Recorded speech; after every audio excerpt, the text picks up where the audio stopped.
Olá! Estamos de volta com mais um programa Conversando Direito. Hoje, para compreender melhor o que é o direito à nacionalidade.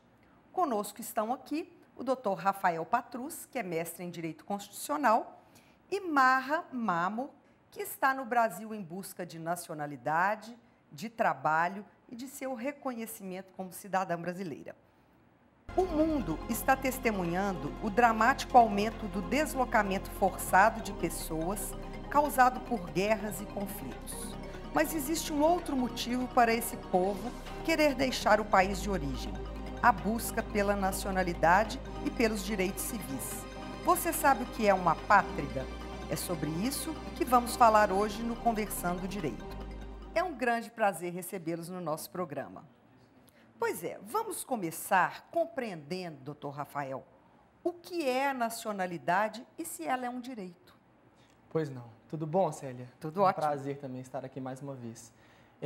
Com relação ao direito de nacionalidade, ele está previsto aí numa série de instrumentos internacionais, declarações de direitos e também na Constituição Brasileira de 88, e ele traduz um vínculo político-jurídico que liga a pessoa a um determinado Estado, tanto na sua dimensão territorial, quanto na sua dimensão propriamente política, que seria da soberania. Então, os nacionais de um Estado são aqueles ligados a esse Estado por um vínculo político-jurídico. Ela pode ser adquirida de várias formas. Entendi. E o que é o apátrida? O apátrida, inclusive segundo o artigo 1º da Convenção de Nova York, aquela de 54, que traz esse estatuto dos apátridas, é o indivíduo que não tem a nacionalidade reconhecida por nenhum Estado, segundo as legislações desses Estados. Então, ele não tem, pelo menos segundo os Estados, que a princípio teriam que reconhecê-lo como tal, ele não tem nacionalidade por reconhecimento.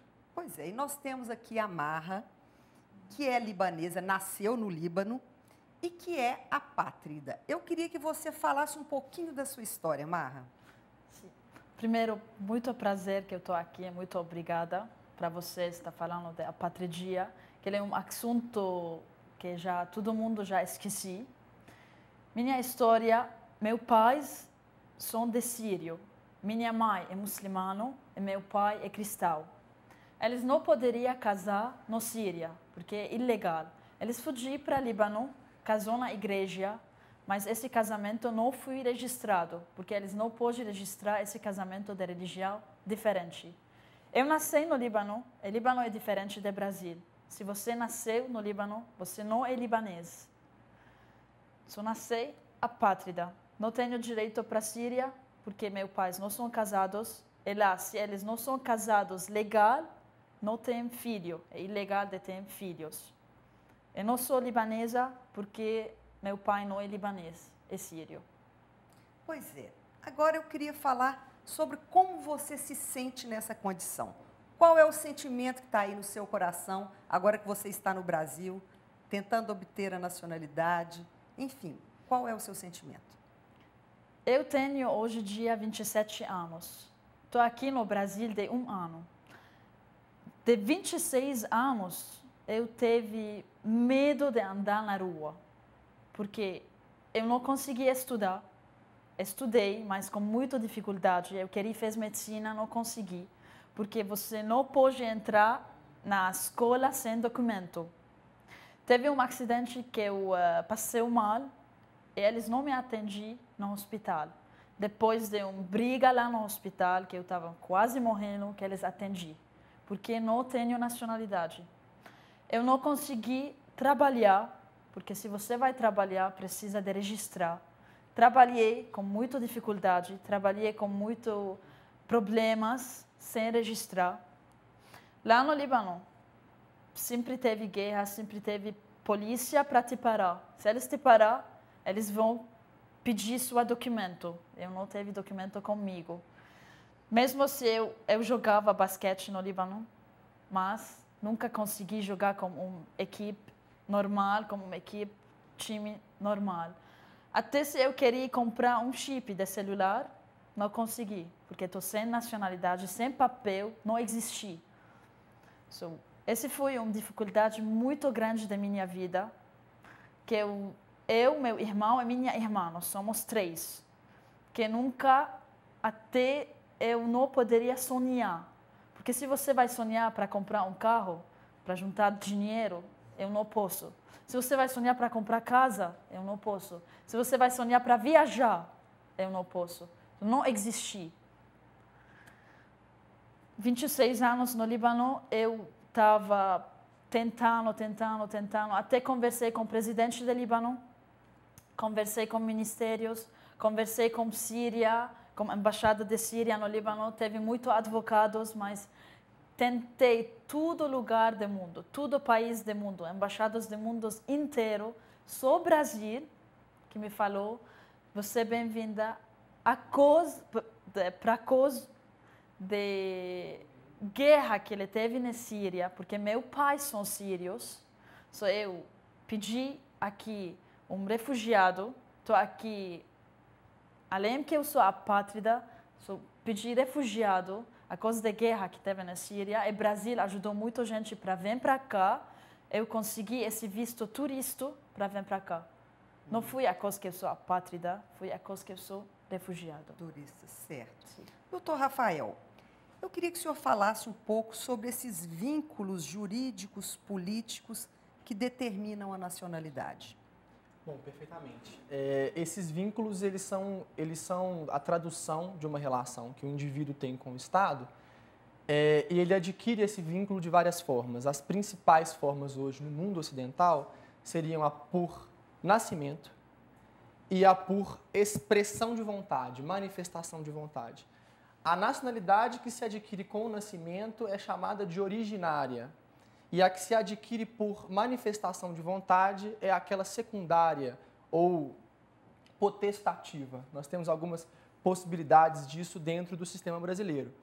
É uma situação realmente muito tormentosa pela qual ela passa, principalmente porque no nosso sistema há ainda uma burocracia muito grande para o reconhecimento da situação das pessoas que não têm nacionalidade. Ela acaba tendo que entrar num sistema de reconhecimento de refugiados.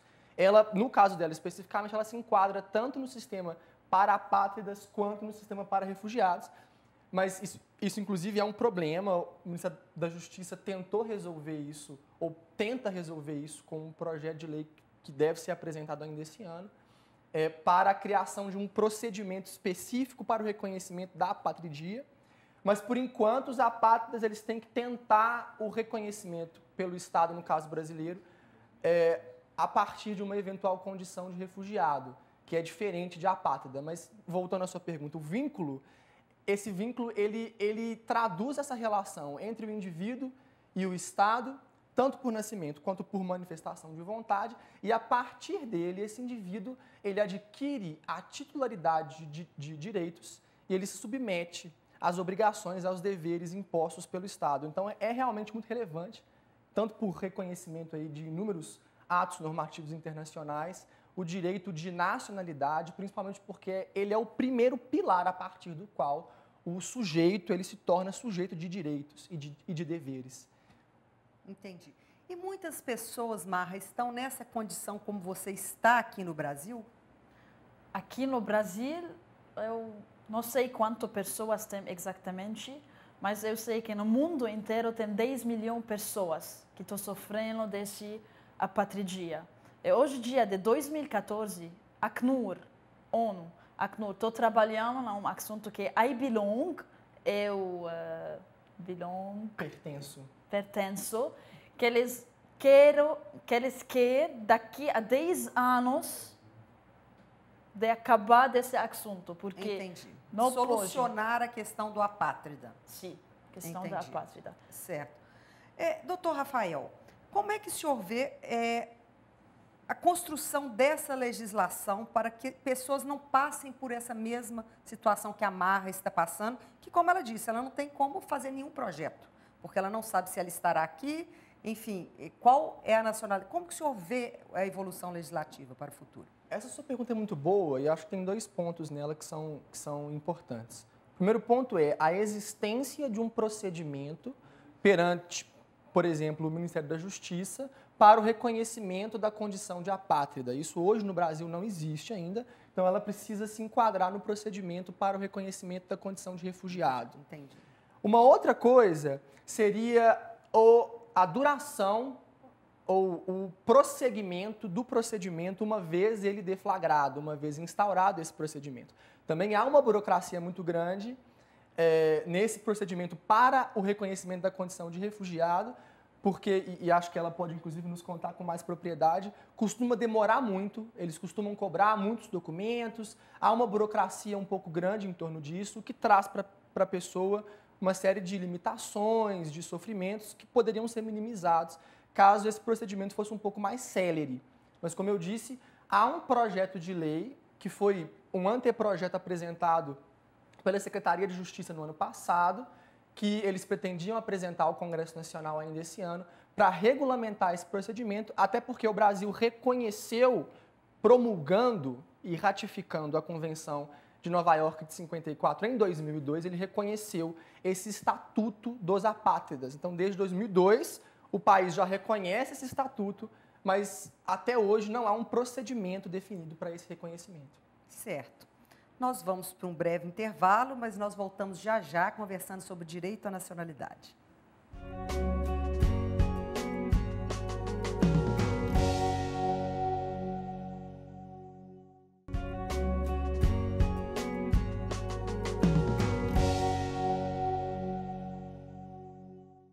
O programa Conversando Direito está discutindo sobre direito à nacionalidade com o Dr. Rafael Patrus e com a Marra Mamo, que é uma libanesa que veio ao Brasil em busca de trabalho e nacionalidade.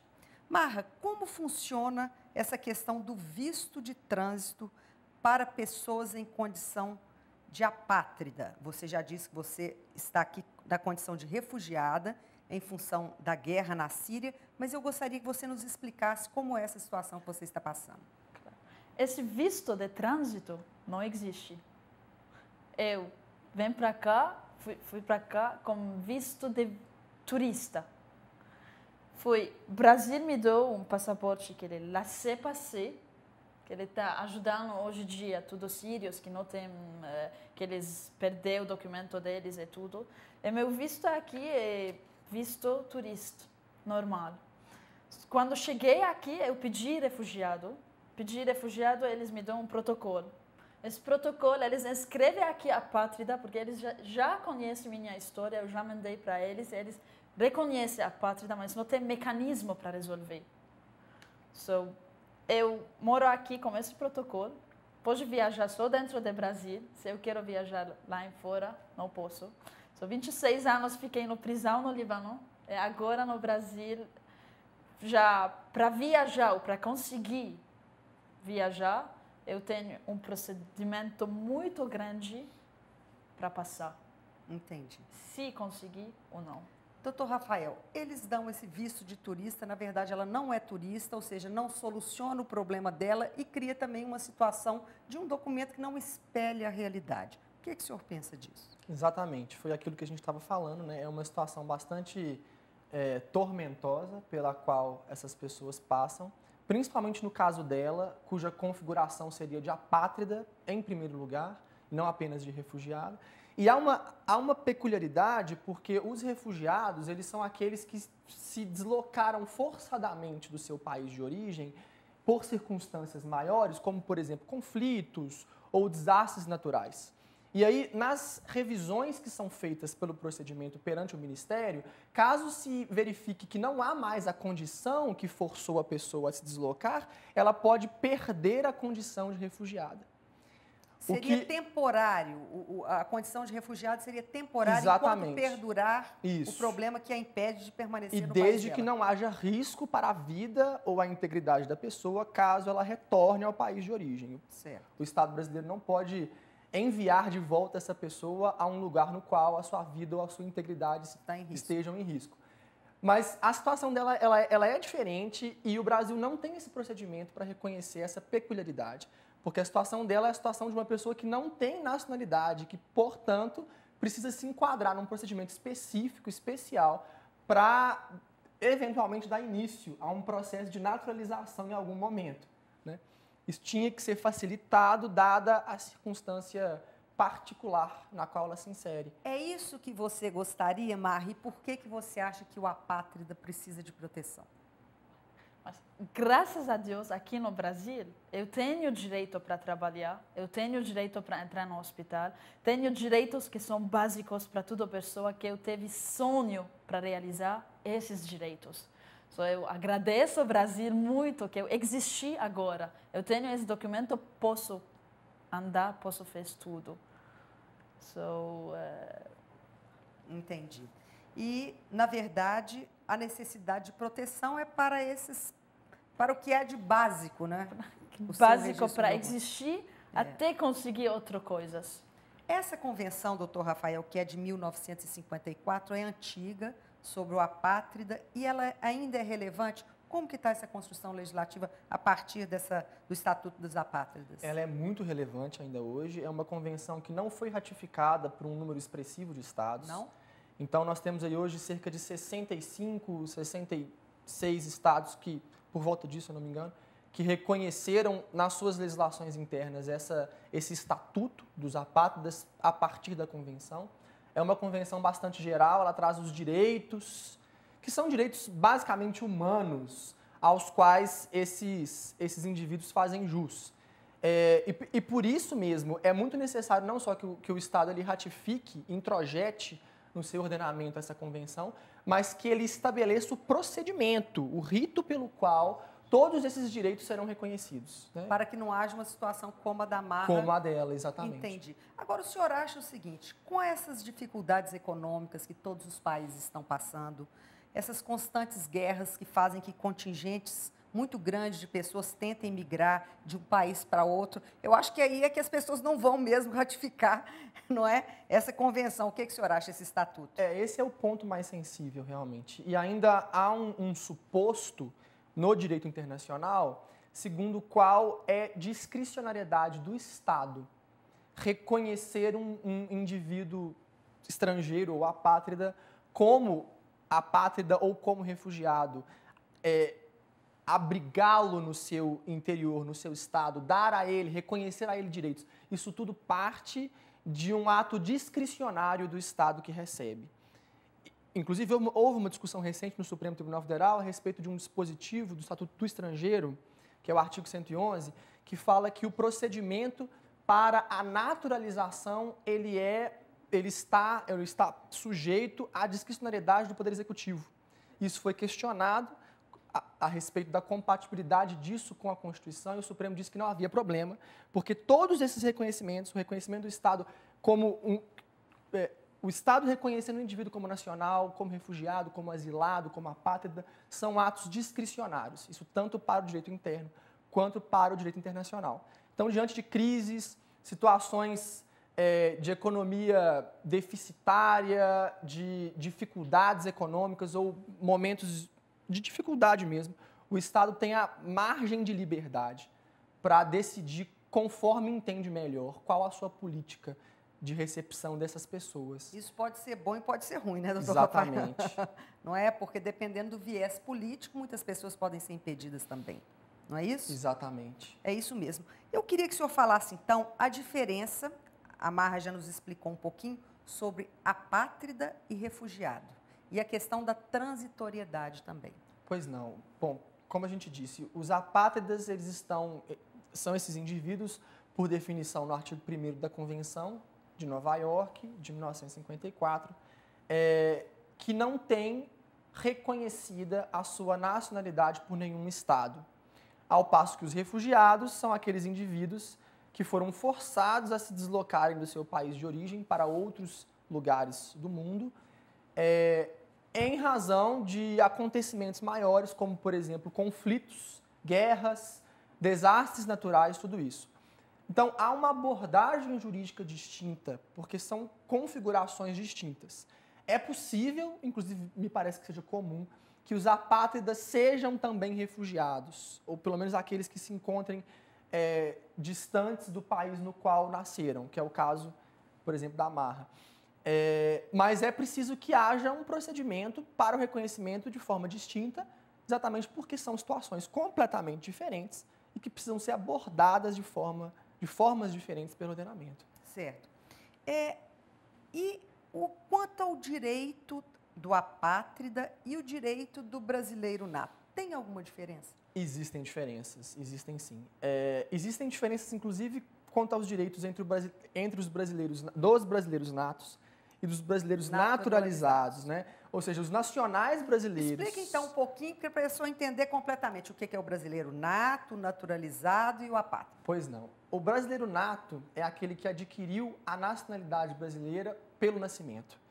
Isso pode acontecer, no caso da Constituição brasileira, por inúmeros parâmetros. Ou seja, aquele que nasce no território brasileiro, desde que não seja de pais em serviço de Estado estrangeiro, é brasileiro nato.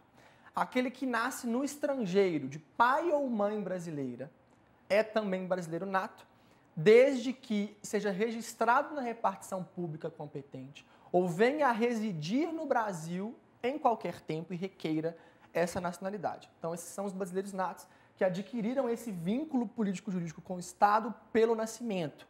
E os naturalizados, também segundo a Constituição, são aqueles que não nasceram brasileiros, mas que em algum momento desejam adquirir essa nacionalidade e então manifestam essa vontade e dão entrada num procedimento de requerimento de naturalização. Existem situações diversas para que isso ocorra no direito brasileiro, mas a Constituição, e só ela pode fazer isso, ela diferencia, em alguns momentos, os brasileiros natos dos naturalizados. E há também uma diferença entre os nacionais brasileiros, que são os natos naturalizados, e os estrangeiros. E aí os apátridas e os refugiados, eles, uma vez reconhecidos como tais, eles entram no Estatuto dos Estrangeiros. Então, eles exercem direitos no Brasil como se estrangeiros fossem migrantes regularizados, né? Pessoas de outros estados pertencentes a outras nacionalidades. Isso até é um pouco contrassenso, pensando que se trata de uma apátrida, mas o Estado brasileiro a trata como uma nacional de um outro estado que se encontra regularmente, legalmente, no território brasileiro. Certo. Marra, a ONU está tratando desse assunto, como você disse, pretende que não haja mais essa situação de apátrida, que todos possam ter os seus documentos, né, se sentir seguros para construir a sua vida.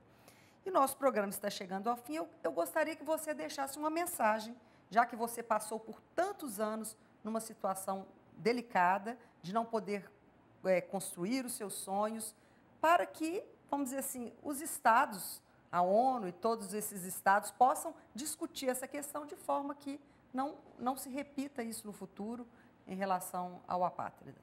Sim. Hoje em dia tem uma carta aberta para assinar, que é I Belong. É no website de Acnur, unhcr.org.com/I Belong. Eles querem que 10 milhões de pessoas assinem essa carta aberta para ajudar essas pessoas que são apátridas no todo mundo para não acontecer essa coisa mais. Porque a ONU é a única associação do mundo inteiro que eles trabalham com apátridas, pessoas que todo mundo já esqueceu, que todo mundo não tem que eles existem. São apátridas. Certo. So, eu queria de pessoas, por favor, de assinar essa letra aberta, I Belong. Eu queria do governo brasileiro, se eles podem me ajudar para facilitar, para não demorar mais tempo. Eu estou muito, muito feliz aqui no Brasil. Estou trabalhando hoje em dia, estou morando com uma família brasileira, Fagundes. Desde o primeiro dia que eu cheguei aqui, contactei eles de Facebook. Não conheci eles, nada. Eles me receberam, eu, meu irmão e minha irmã. Até hoje nós somos na casa deles. Eles me protegeram e tudo. Só isso. É um direito humano, não é isso? Exatamente. É isso mesmo. Bom, o nosso programa chegou ao fim. Muito obrigada mais uma vez pela participação dos senhores. Obrigado. Até o próximo programa Conversando Direito.